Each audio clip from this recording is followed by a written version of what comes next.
Ruma, il-11 ta' Ottubru 1962. It-tħejjiet kienu ilhom għaddejjin kważi 3 snin, imma fil-Bażilika ta' San Pietru fil-Vatikan kienu għadhom qed isiru l-aħħar irtokki.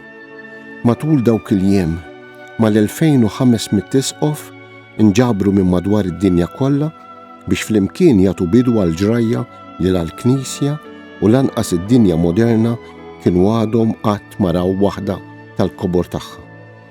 Dak li beda jseħħ dakinhar madwar il-qabar tal-Apostlu Pietru għad għandu messaġġ qawwi u ħaj għalina llum. Il-Konċilju Ekumeniku Vatikan II seħħ u għad irid iseħħ.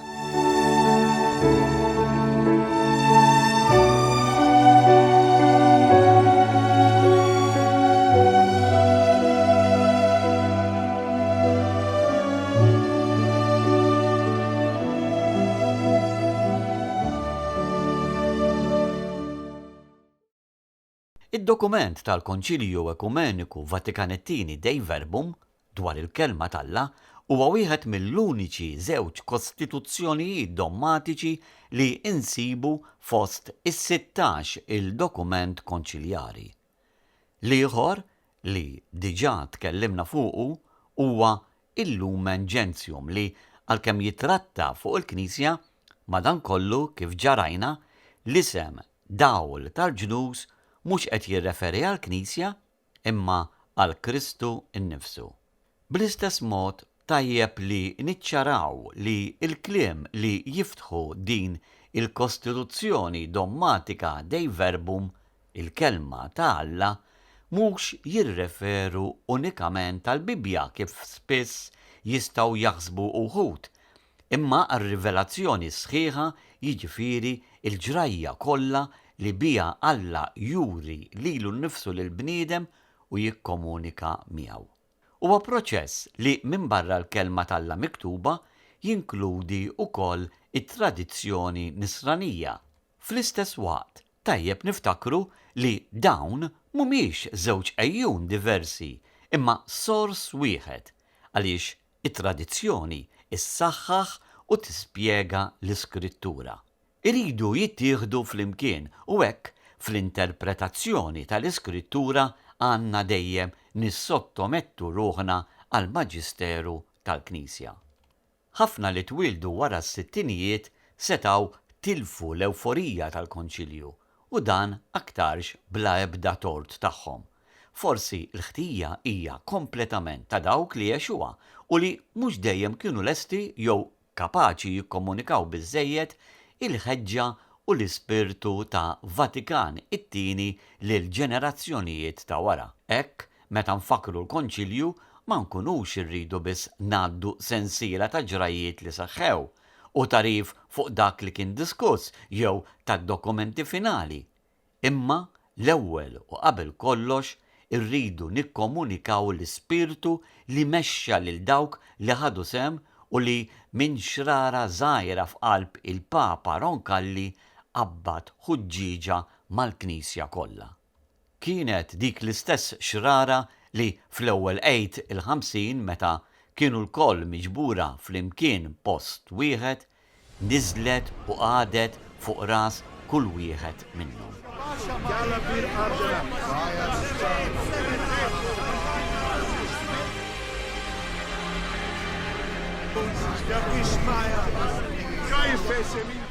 Dan huwa l-istess spirtu u dan huwa wkoll l-istess nar meħtieġ fil-Knisja ta' żmienna.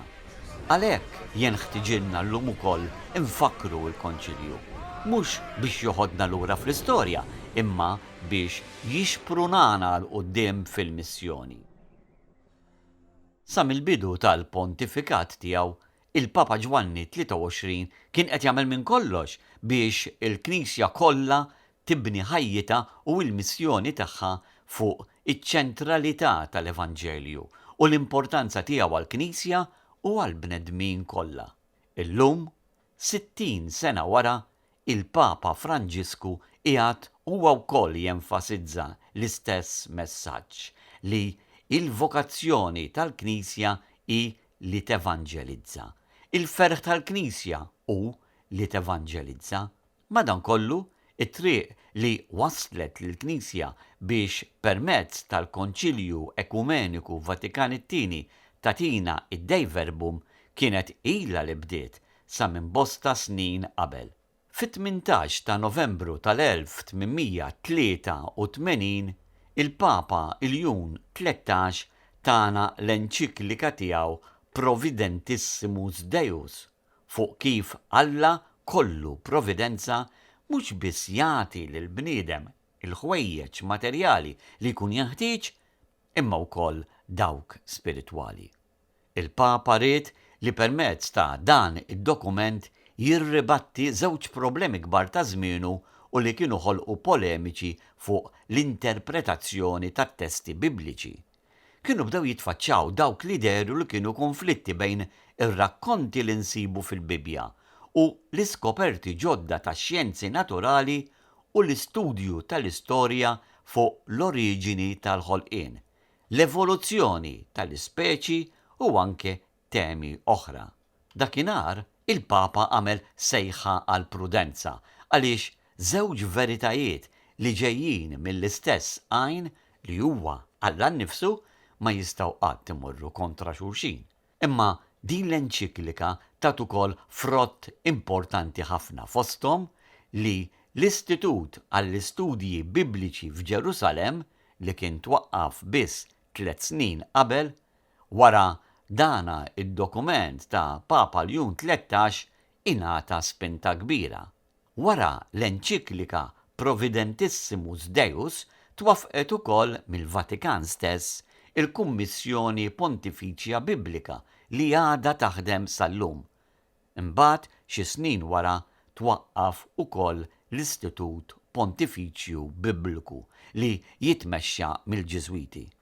Fuq kollox, ingħata bidu ukoll għall-istudju tal-Vulgata u ta' edizzjoni kritika ta' din il-verżjoni tal-Bibja bil-Latin li kienet tradotta minn San Ġilormu stess fir-4 seklu. Imbagħad fit-30 ta' Settembru tal-1943 il-Papa Piju XII ħa l-okkażjoni tal-50 anniversarju tal-enċiklika ta' Eljun 13 u ippubblika Divino Afflante Spiritu dwar l-Ispirtu Divin li ispira l-awturi sagri biex jiktbu il-kodba imqazza. Kien żmien il-modernizmu, meta il-bniedem kien qed ikun influenzat biex jagħti biss każ ta' dak li jista' jara b'għajnejh u jmiss bidejh u jwarrab u jinjora dak kollu li kellu x'jaqsam mal-Ispirtu.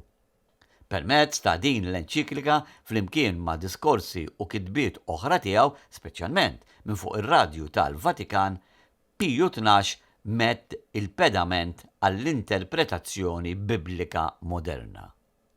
Id-Divino Afflante Spiritu telqet minn dak li kienet tat il-Providentissimus Deus 50 sena qabel u minn hemm fetħet toroq ġodda li waslu l-Knisja għad-Dei Verbum, il-Kostituzzjoni Dogmatika ta' Konċilju Vatikan II fuq ir-Rivelazzjoni.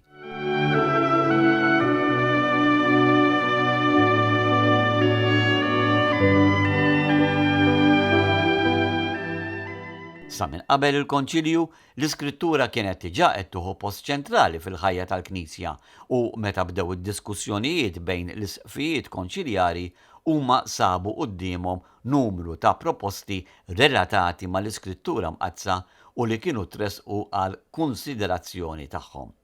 Fost dawn is-suġġetti kienet mistennija xi forma ta' definizzjoni dwar sa fejn tasal l-ispirazzjoni, il-valur ta' l-inerranza tal-Bibja, il-bżonn li kull poplu ikollu il-Bibja fl-ilsien ta' pajjiżu stess, ir-relazzjoni bejn l-Iskrittura u it-tradizzjoni nisranija u fuq kollox il-bżonn urġenti li is-saċerdoti u il-katekisti jkollhom huma stess aktar formazzjoni fl-Iskrittura biex bekk ikunu jistgħu jgħaddu tagħlim aħjar lill-poplu ta' Alla. Fit-18 ta' Novembru tal-1965 kienet ippromulgata il-Kostituzzjoni Dogmatika Dei Verbum. Huwa dokument importanti li jikkonċerna dak li urina Alla dwaru nnifsu, dwar il-mod kif aħna għandna nifmu u ninterpretaw il-kelma li tagħna u fuq kollox kif għandna inħalluha taffettwa il-fidi u l-prattika tagħha f'ħajjitna u fir-relazzjoni tagħna mal-oħrajn, speċjalment dawk li ma jħadnux l-istess twemmin tagħna. Id-dokument innifsu mhux twil għax jikkonsisti biss minn 26 paragrafu imqasma f'6 kapitli. Mal-ewwel daqqatajn jidher ċar li il-padri konċiljari ma xtaqux jagħtuna trattati tqal u twal li jaqtawlek qalbek malli tarhom. Huma xtaqu li din tkun kitba sempliċi li jista' jaqra u jifhimha l-poplu kollu.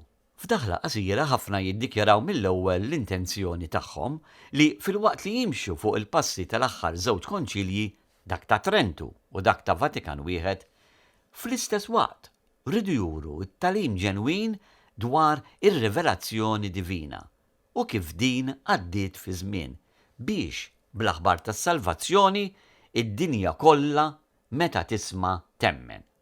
U meta temmen tittama. U meta tittama tħobb. Fi żmien meta bosta Kattoliċi kellhom il-fema li l-kelma talla kienet biss għal dawk li jemnu, din kienet dikjerazzjoni qawwija, kważi azzardata. L-isqfijiet ridu jkunu ċari li l-aħbar it-tajba tas-salvazzjoni ma kienitx għall-insara biss imma għad-dinja kollha. Il-fidi, it-tama u l-imħabba kienu għal kulħadd. Kien biss wara li jiċċaraw dan it-twemmin tagħhom li setgħu jidħlu fl-ewwel kapitlu li jitratta fuq ir-rivelazzjoni infisa. Permezz tar-rivelazzjoni Alla ma rridx jagħtina ġabra ta' tarif dwaru nnifsu, imma rid jikkomunikalna lilu nnifsu stess. Ridna nkunu nafu l-imħabba tiegħu għalina. Għalhekk ir-rivelazzjoni mhix biss kliem dwar Alla imma hija l-esperjenza ta' Alla ħaj. Hekk meta nsiru nafu aħjar lil Alla, naslu biex nifhmu wkoll l-iskop aħħari għall-eżistenza umana tagħna. Il-milja ta' din l-imħabba ta' Alla għall-bniedem tintlaħaq fil-persuna ta' Ibnu stess li mhuwiex biss il-messaġġier tal-missier imma huwa nnifsu u l-istess messaġġ. Kristu huwa il-patt il-ġdid u definittiv ta' Alla mal-bniedem.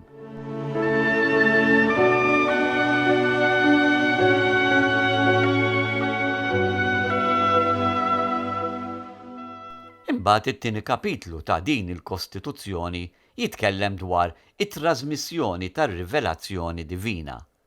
Alla rid li dak li huwa rrivela għas-salvazzjoni tal-bnedmin kollha jibqa' sħiħ sal-aħħar u jitwassal minn nisel għall-ieħor. Għalhekk Kristu ordna lill-Apostli li jippritkaw lil kulħadd l-Evanġelju bħala lajn ta' kull verità li kapaċi jissalva.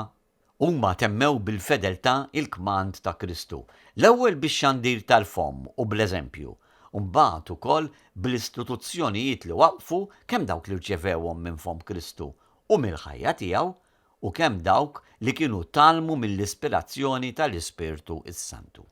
Wara biex l-Evanġelju jinżamm dejjem sħiħ u ħaj fil-Knisja, l-Apostli ħallew isqfijiet bħala suċċessuri tagħhom billi fdawlhom il-post tagħhom ta' għalliema. Din it-tradizzjoni nisranija u l-kotba mqazza taż-żewġ testamenti huma bħal mera li fiha l-Knisja li għadha mixja fuq l-art tikkontempla lil Alla li minnu tirċievi kollox sakemm tasal biex taraħ wiċċ imb'wiċċ kif inhu. Fit-tielet kapitlu l-isqfijiet tal-Konċilju jikdbu dwar l-ispirazzjoni divina u kif il-kitba mqazza għandha tkun interpretata. Iż-żewġ kapitli ta' wara ir-raba' u l-ħames wieħed huma fuq it-Testament il-Qadim u t-Testament il-Ġdid rispettivament u kif fihom tinsab bħala vera kelma talla l-ekonomija tas-salvazzjoni imħabbra, irrakkuntata u imfissra mill-kittieba sagri. Ma setax jonqos li l-aħħar kapitlu ikun fuq l-iskrittura imqazza fil-ħajja tal-Knisja, il-qima li tagħti l-Knisja l-Kodba Mqazza, l-impenn apostoliku tal-istudjużi u l-importanza tal-kelma ta' Alla fit-teoloġija u fil-predikazzjoni. L-isqfijiet konċiljari jtemmu id-Dei Verbum billi fil-waqt li jappellaw lil kulħadd biex jaqra l-Iskrittura huma jesprimu t-tama tagħhom li l-kelma ta' Alla tiġri u tissebbaħ fil-waqt li t-teżor ta' rivelazzjoni f'dak li l-Knisja jimla dejjem aktar il-qalb tal-bnedmin u jnissel ħeġġa ġdida fil-ħajja spiritwali. Dak li ħeġġet għalih id-Dei Verbum jiġifieri li jsiru aktar traduzzjonijiet tal-Kodba Mqazza bil-lingwa tal-post li s-saċerdoti u l-katekisti ikollhom formazzjoni biblika aħjar u li l-Bibja tinqara aktar mill-lajċi, f'pajjiżna dan kien tiġà beda jseħħ sa minn bosta snin qabel. Sa meta f'Novembru tal-1965 kienet promulgata din il-Kostituzzjoni, il-poplu Malti kien diġà kellu numru ta' traduzzjonijiet bl-ilsien Malti. L-ewwel tentattiv kien imur lura saħansitra sal-1811, aktar minn 150 sena qabel.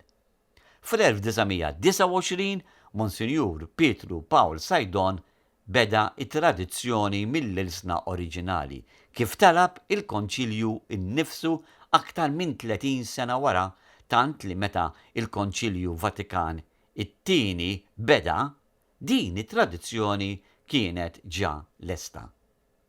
L-ewwel katedra tal-iskrittura fl-Università ta' Malta kienet ilha waqfa 50 sena. Sa minn qabel beda l-Konċilju f'pajjiżna kellna l-għaqda Biblika li ħadmet ħafna biex tagħti l-Kodba Mqazza lill-poplu u tgħin kemm tista' fil-formazzjoni tiegħu. Il-Qaddis Malti Dun George Preka li kellu sem kbir fit-tixrid tal-Bibja f'pajjiżna kien ilu mill-1907 li waqqaf is-Soċjetà tad-Duttrina Nisranija, il-Mużewm, li kienet ibbażata fuq il-kelma tal-Alla tant li il-Verbum Dei saret il-badge li tidentifika lis-soċi. Dun George stess kien anka ittraduċa mill-Vulgata xi siltiet biex jintużaw mill-membri. Dan kollu juri kif f'dak li kellu x'jaqsam mal-iskrittura meta waslet id-Dei Verbum f'pajjiżna sabet pedamenti sodi li setat tkompli tibni fuqhom. Fis-snin ta' wara l-pubblikazzjoni ta' din il-Kostituzzjoni dogmatika tal-Konċilju Vatikan it-tieni kibret fil-Knisja is-sensibilità għall-iskrittura mqazza u it-tradizzjoni nisranija. Kien dokument li bla dubju ta' xejn ġab miegħu żvilupp kbir fuq livell eseġetiku, teoloġiku, spiritwali, pastorali u saħansitra anke ekumeniku. Fit-30 ta' Settembru tal-2010 Benedittu XVI ippubblika l-eżortazzjoni apostolika post-sinodali Verbum Domini. Fija fakkar li il-kelma eterna ta' Alla daħlet fi żmien meta b'mod uman Alla lis-sina u hekk il-verb sar bniedem. Din il-aħbar li tgħaddi minn seklu għal ieħor sa ma tasal għandna illum. Il-Papa fakkar ukoll fl-istimolu qawwi li tat il-Kostituzzjoni dogmatika Dei Verbum lill-għarfien mill-ġdid tal-kelma ta' Alla fil-ħajja tal-Knisja, l-riflessjoni teoloġika fuq ir-rivelazzjoni divina u wkoll lill-istudju tal-Iskrittura imqazza. Semma wkoll il-bosta interventi tal-Maġisteru tal-Knisja matul is-snin ta' wara il-Konċilju Ekumeniku Vatikan it-tieni. Fl-istess waqt, il-Papa Benedittu XVI kiteb ukoll fuq l-isfidi ġodda li iż-żmien tal-lum qiegħed quddiem dawk li jemmnu fuq Kristu u fost oħrajn semma kif il-kelma tal-Alla fil-ħajja tal-miżżewġin u tal-familja hija ta' għajnuna prezzjuża. Imbagħad fit-30 ta' Settembru tal-2019 permezz ta' littra apostolika famla ta' motu propju Aperuit Illis, il-Papa Franġisku stabbilixxa jum il-kelma ta' Alla biex ikun iċċelebrat fit-tielet ħadd ta' matul is-sena liturġika. Dakinhar għandu jkun iddedikat kull sena għaċ-ċelebrazzjoni, ir-riflessjoni u t-tixrid tal-kelma tal-Alla. F'din l-ittra apostolika tiegħu Franġesku kiteb li l-ikbar sfida li għandna f'ħajjitna illum hija dik li nipprattikaw il-ħniena. Imma jekk nagħtu widena l-kelma tal-Alla, din kapaċi tiftħilna għajnejna biex tenna noħorġu mill-individwaliżmu li jaqta' in-nifs u jħallina vojta, waqt li tiftħilna beraħ it-triq qudiemna biex naqsmu u nkunu solidali mal-oħrajn. Fetħilhom moħħhom biex jifmu l-Iskrittura. Dan, jgħid il-Papa, u wieħed mill-aħħar ġesti li għamel Kristu il-Xoxt qabel it-tluħ tiegħu fis-sema. Ir-raba' evanġelista beda ix-xandira tal-aħbar it-tajba bid-dikjarazzjoni fil-bidu kienet il-kelma. Din hija il-verb ta' Alla li kien minn dejjem ma' Alla u li huwa nnifsu kien Alla. Huwa il-verb li kollox sar bih u mingħajru ma sar xejn. Huwa il-verb Kristu innifsu li kull ma sar kellu il-ħajja fih. Forsi mhux għalhekk seta' jgħidilna li dak kollu li nagħmlu mal-iżgħar fost ħutu nkunu qed nagħmluh miegħu stess.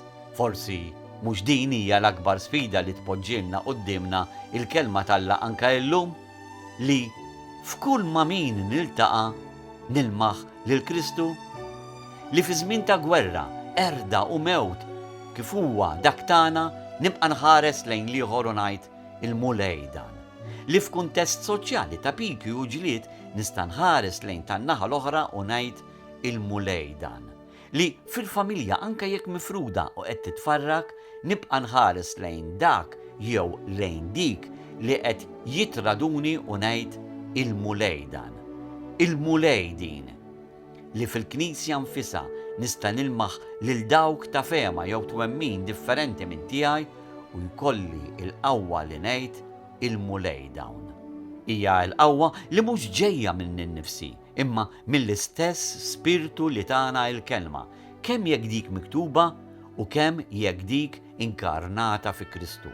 Huwa l-istess spiritu li kuljum jibdel il-ħobs u l-inbit fi Kristu ħaj, illum. Huwa l-istess spiritu li hemm jammar fija u fħija u f'oħħti, anke jekk dawn qegħdin fuq il-ġenb ieħor ta' triq jew fuq in-naħa l-oħra tal-fruntiera.